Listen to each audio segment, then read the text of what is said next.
여러분 안녕하십니까? 광주 MBC 뉴스투데이 시작합니다. 먼저 오늘의 주요 뉴스입니다.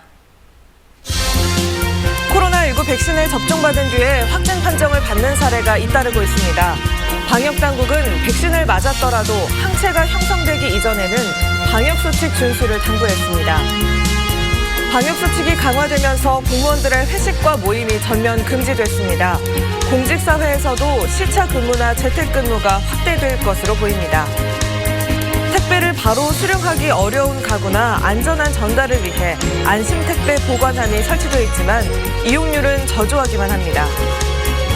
고액지방세 체납자가 보유하고 있는 가상화폐 같은 자산을 압류하는 방안이 추진되고 있습니다. 2달 전부터 코로나19 백신 접종이 진행되고 있는 가운데 지역에서 백신 1차 접종을 마친 의료진 등 4명이 코로나19 양성 판정을 받았습니다. 방역당국은 2차 접종을 마쳐야만 항체가 형성되는 만큼 백신을 맞았더라도 방역수칙을 잘 지켜줄 것을 당부했습니다. 송정근 기자입니다. 코로나19 백신을 맞은 1차 접종자 가운데 4명이 코로나19 확진 판정을 받았습니다. 제가 노인복지센터 입소자와 대형병원 관계자 3명에게서 최근 양성 반응이 나왔습니다.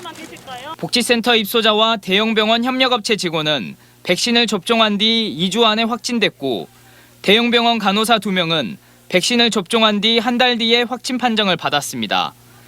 백신 접종 후 2주 전에는 항체가 만들어지지 않고 2차 접종까지 마친 뒤 2주가 지나야만 항체가 형성되는 것으로 알려져 있습니다. 광주에서 지금까지 아스트라제네카 백신과 화이자 백신을 1차 접종한 시민은 7만 8천여 명이고 이 가운데 4%가량만 2차 접종을 마무리 지었습니다. 1차 접종을 했더라도 방심하면 안 되는 이유입니다. 2차 접종 이후에도 2주까지는 항체 형성이 될 확률이 이제 거의 다 항체가 형성이 되기까지는 그때이다라고 생각하시고 2차 접종 이후 2주 이전까지는 마스크 착용이라든지 방역수칙 준수는 반드시 지켜야 될 사항이라는 것을. 담양 지인 모임 관련 확진자가 계속 발생하고 있고 남구 호프집 관련 등 소규모 지역 감염이 끊이지 않고 있는 상황. 광주시는 어제부터 사회적 거리 두기는 1.5단계를 유지하되 방역수칙을 강화했습니다. 생활체육 동호회 활동은 집합을 금지시켰고 유흥주점 5종과 노래연습장은 밤 11시부터 다음 날 새벽 5시까지 운영을 중단하도록 했습니다. 또 식당과 카페도 밤 11시 이후에는 배달만 가능하도록 방역수칙을 강화했는데 다음 달 2일까지 강화된 방역수칙이 계속됩니다. MBC 뉴스 송정근입니다. 방역수칙이 강화되면서 공무원들의 회식과 모임이 전면 금지됐습니다.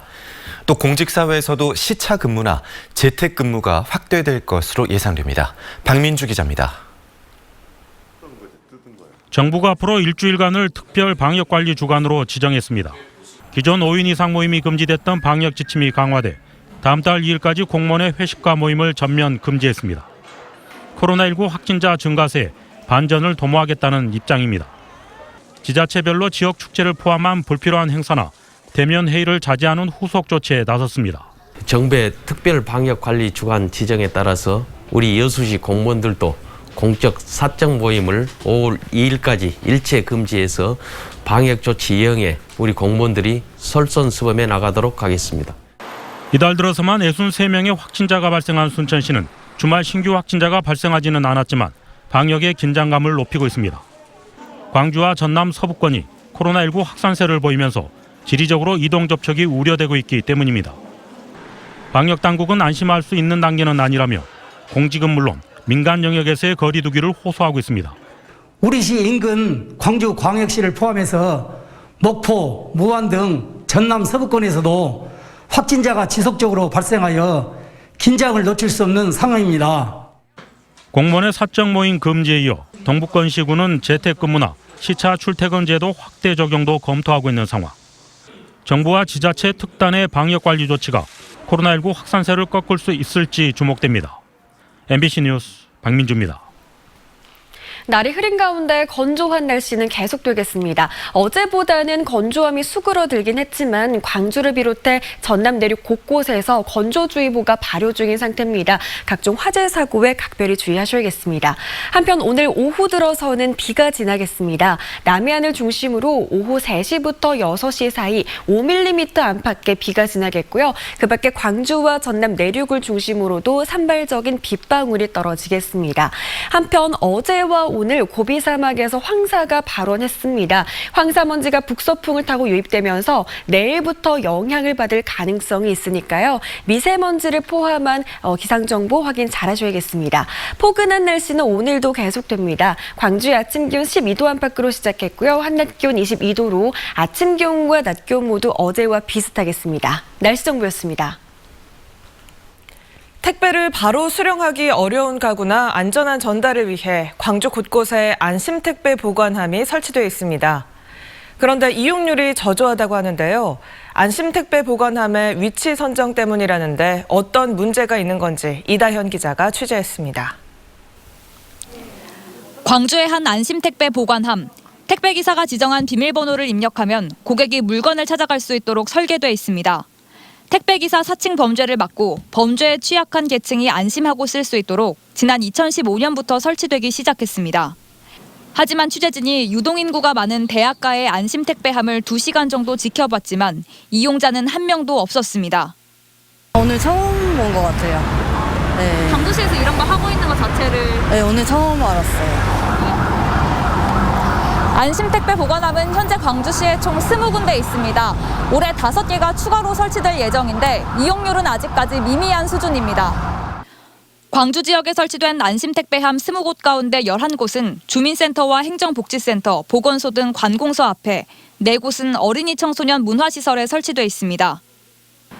효율적인 관리를 위해 관공서 위주로만 설치해 하루 평균 이용 건수는 2건 정도에 불과합니다. 18년까지 설치되어 있던 곳은 기존의 그 동주민센터 그리고 구에서 일방적으로 행정 편의적으로. 이런 단점을 보완하기 위해 광주시는 지난해부터 지하철역이나 공원 입구 등 접근성이 높은 곳으로 보관함 설치를 확대하고 있습니다. 또 올해부터 추가하는 안심택배함은 이용률을 높일 수 있도록 사전에 설문조사를 실시한다는 계획입니다. MBC 뉴스 이다현입니다. 공사 민원을 막아주는 대가로 억대 뒷돈을 받아 챙긴 주민 대표에게 징역형이 선고됐습니다. 사건 발생 10년 만입니다. 문영철 기자의 보도입니다. 국내 굴지의 건설사인 현대건설이 시공을 맡아 지난 2013년 준공한 탱크 터미널입니다. 공사가 한창이던 지난 2011년 말 당시 지역발전협의회 회장이었던 주민 A씨와 현장 소장 사이에 부정한 청탁이 오갔습니다. 공사가 지연되지 않도록 주민들의 민원을 막아달라는 것이었습니다. 그리고 5개월 뒤 A씨는 현대건설 측으로부터 1억 6,500만 원이라는 거액을 건네받았습니다. 돈을 주고받는 작업도 은밀하게 이루어졌습니다. 현대건설은 모 업체에 용역을 맡긴 것처럼 허위 계약서를 작성한 뒤 용역비 명목으로 돈을 입금했고 이 돈은 A씨에게 전달됐습니다. 법원은 배임 수재와 범죄 수익 은닉 혐의가 인정된다며 A씨에게 징역 1년 8개월과 추징금 1억 5천만 원을 선고하고 법정 구속했습니다. 모르죠, 아무도. 그런 걸 알고 있으면 뭐 이야기라도 돌거나 했을 텐데 전혀 그런 내용을 못 들었고 안타까운 면이 많죠. 재판 과정에서 A씨는 자신이 받은 돈은 현대건설을 대신해 준설토 매립 부지를 알아봐주면서 들어간 비용이라고 주장했고 재판부도 A씨가 실제로 사토장을 물색한 사실과 그 과정에서 일부 비용이 지출된 점은 인정했습니다. 하지만 비용 보전 등에 대해 사전에 협의가 없었고 금품의 규모와 지급 방식 등을 고려할 때 부정한 청탁의 대가로 봐야 한다며 A씨의 주장을 받아들이지 않았습니다. 이번 사건은 남해 지역 주민 대표가 비슷한 혐의로 지난 2018년경 실형을 선고받으면서 수면 위로 떠올랐고 이후 검찰에 고발장이 접수되면서 수사가 시작돼 사건 발생 10년 만에 첫 판결이 내려졌습니다. 한편 A씨는 이번 1심 판결에 불복해 법원에 항소장을 제출한 상태입니다. MBC 뉴스 문형철입니다. 광주 시민단체 협의회와 전남 시민단체 연대회의는 공동 성명을 통해 4차 국가철도망 계획은 광주 전남 지역에 대한 심각한 차별이라며 민주당과 지역 정치권의 각성을 촉구했습니다. 단체들은 광주 전남을 현 정권의 텃밭으로 보는 민주당의 안일한 대응과 협력하는 모습을 보여주지 못한 광주시와 전라남도의 태도가 이런 결과를 낳았다고 지적하며 정부의 최종 계획에 달빛 내륙철도가 포함되도록 최선의 노력을 다하라고 요구했습니다. 공공운수노조 광주 전남지부는 어제 기자회견을 열고 광주시가 지난 2014년 간접고용 비정규직의 정규직화를 선언했지만 공공분야에서는 여전히 비정규직을 채용하고 있다며 정규직 전환을 촉구했습니다. 노조는 또 그동안 수많은 문제 제기가 있었지만 광주시청 청소 노동자의 30%는 여전히 비정규 노동자라며 이용섭 광주시장과의 면담도 요구했습니다.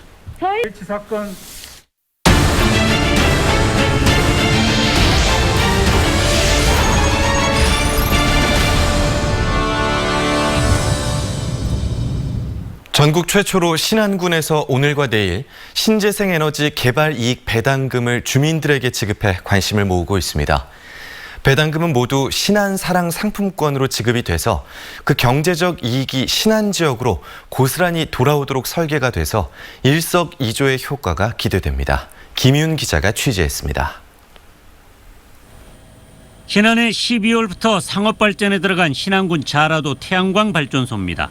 자라도 주민 160여 명은 협동조합을 구성해 사업비의 4%를 조합 이름으로 은행권 대출을 받아 이 사업에 참여했습니다.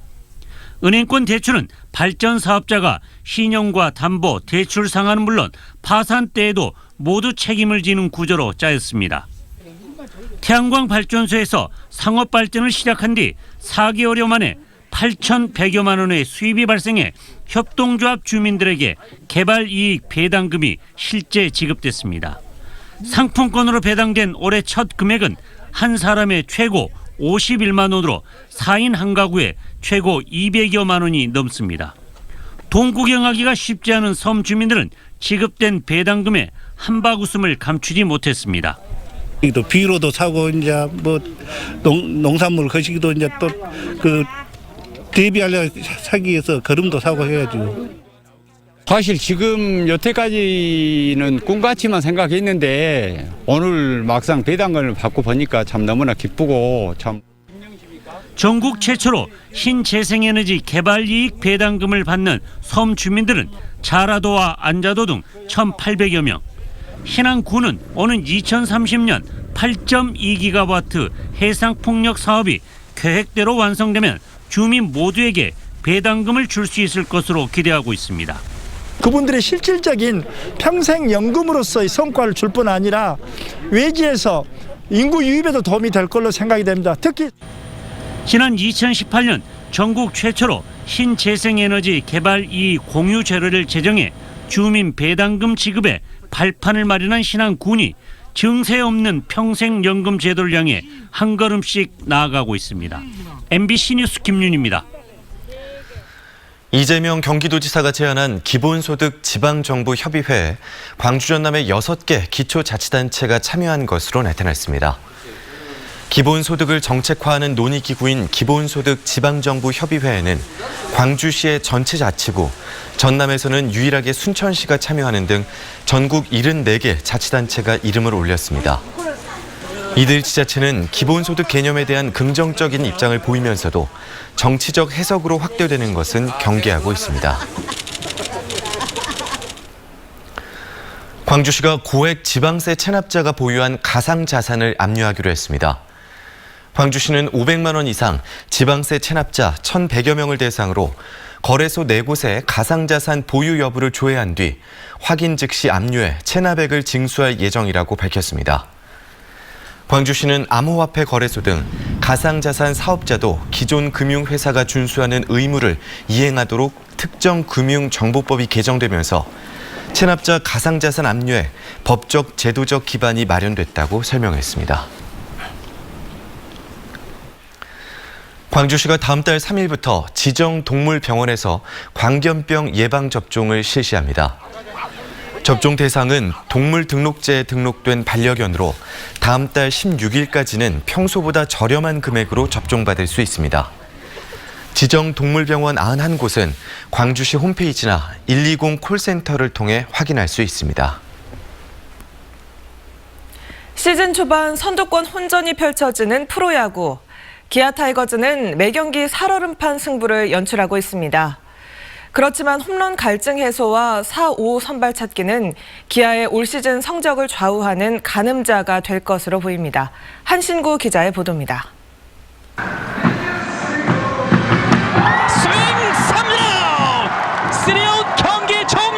안타 10개에 볼넷 4개.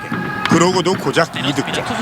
지난 일요일 기아는 시종 1권 답답한 경기력으로 오승환의 300세이브 대기로 희생양이 됐습니다. 시즌 초반 성적은 우승 10패로 중하위권이지만 선두와 불과 2게임 차입니다. 연장 5번의 승부에서 4승 1패로 경기 막판 집중력을 잃지 않았던 게 현재의 순위를 유지하게 하는 원동력입니다.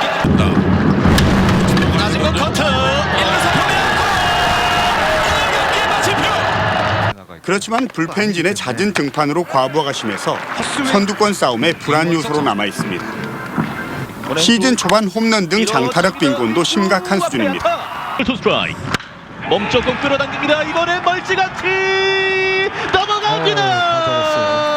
팀 홈런은 4개로 꼴찌고 그것도 모두 최용우 혼자 쳐낸 겁니다. 2.2m 타구 스피드 지금도 160 이상 나왔고요. 홈런 갈증을 해소해 줄 것으로 기대했던 터커와 나지와는 아직까지 손맛도 보지 못하고 있습니다. 쉽게 풀어갈 수 있는 경기가 많은데도 결정적인 한방 부족으로 경기 막판까지 가슴을 졸여야 하는 상황이 많은 이유입니다. 4호 선발 부진도 시즌 초반 기아의 발목을 잡고 있습니다. 브룩스, 이을이 맹댄으로 이어지는 1-3 선발은 시즌 초반에 비해서 안정됐지만 임기영, 이민우 등의 부진으로 마땅한 4호 선발을 찾지 못하고 있습니다. 기아는 주초 하나를 상대로 2연패 탈출에 나섭니다. 프로야구 40년 역사상 외국인 감독들의 첫 대결로 관심이 모아지는데 4호 선발 고민의 결과 홈런 갈증 해소라는 2마리 토끼를 잡을지가 관건입니다. MBC 뉴스 한신구입니다. 한국도로공사가 빛가람 장성로의 본량 교차로와 지평 교차로 구간에 대해 오늘 오전 10시부터 5시간 동안 전면 차단과 통행을 반복합니다. 도로공사는 기둥과 기둥을 연결하는 보호 설치 작업으로 인해 교통 불편이 예상된다며 운전자들은 통제 요원의 지시에 따라 안전 운행을 해줄 것을 당부한다고 밝혔습니다. 야생 진드기에서 사람에게 감염병을 일으킬 수 있는 바이러스가 검출됐습니다. 광주시 보건환경연구원은 최근 채집한 야생 진드기의 염기 서열을 분석한 결과 중증 열성 혈소판 감소 증후군, 즉 SFTS 바이러스가 발견됐다며 주의를 당부했습니다. 보건환경연구원은 고열과 함께 급격한 혈소판 감소를 일으키는 SFTS는 3급 법정 감염병이라며 야외 활동 시 긴 소매와 긴 바지 등을 착용해야 한다고 강조했습니다. 광주 시내 고등학교가 학교 간 공동 교육 과정의 개설을 늘리는 등 고교 학점제 준비에 속도를 내고 있습니다. 광주시 교육청에 따르면 올 1학기 광주 32개 고등학교가 학교 간 공동 교육 과정 81개 과목을 개설해 운영하고 있습니다. 이 가운데 28개 과목은 온라인으로 53개 과목은 대면으로 진행되고 있는데 교육청은 학생들의 과목 선택권과 학습권을 넓히는 효과에 주목하고 있습니다. 학교 간 공동교육과정은 고교 학점제 도입에 대비해 지난 2016년부터 운영되고 있습니다. 광주 빅그린 산단의 산학융합지구에 광주 글로벌 모터스와 연계한 캠퍼스관과 기업 연구관이 들어섭니다. 새로운 산업혁명 모델을 구현하기 위한 두 시설에는 전남대 미래형 모빌리티 융합학과와 50여 개 기업들이 내년 상반기까지 입주할 예정입니다. 광주시는 기업과 대학을 공간적으로 통합함으로써 연구 개발과 인력 양성, 고용이 선순환될 것으로 기대하고 있습니다. 광주 북구 주민체육시설인 반다비 복합체육센터가 본격적인 공사에 들어갔습니다. 어제 광주교육대학교에서는 지역 주민 등이 참석한 가운데 수영장과 헬스장 등이 들어설 지상 2층 규모의 반다비 체육관 착공식이 열렸습니다. 광주교대 제2운동장 부지에 건립되는 반다비 체육관은 국비와 시비 등 모두 143억 원이 투입되며 내년 5월에 완공될 예정입니다.